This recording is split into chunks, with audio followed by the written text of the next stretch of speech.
صفقة زواجه بين صنعاء وبكين، تمت مراسيم الفرح بالأمانة. مرة حلمت إني مزوج من الصين، فطصة قصيرة واسمها شينبانة، قد عمرها يمكن 53، شيبة عجوز بس فيها ضمانة. من عائلة شنغة ذي الرب تنين، وجدهم بالصين مجرم زمانه، ودينهم لا قلت ما بش لهم دين، أما الديانة كل من له ديانة. صفقة زواجه بين صنعاء وبكين، تمت مراسيم الفرح بالأمانة. يوم أقبلوا ما قدرت أعد الصوالين، زحمه ولا خلوا بصنعاء بنانه.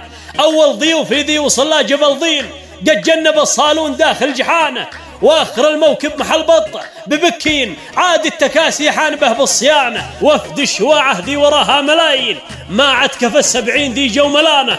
يوم العرس ما عاد لقينا دواوين، قمنا نصيح كل واحد مكانه.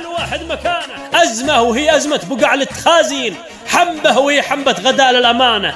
فلا الغدا كفى ولا لقات كفين، وقد صرفنا البنك لاخر خزانه. ساعة فقط وتخطرفوا كالشياطين، بعد الضيافة والتعب والمعانة. قمت أقضي الليلة مع الكاهنة شين، هي تقترب وأقول لا يا فلانة، وشغلت غنية غرام المحبين.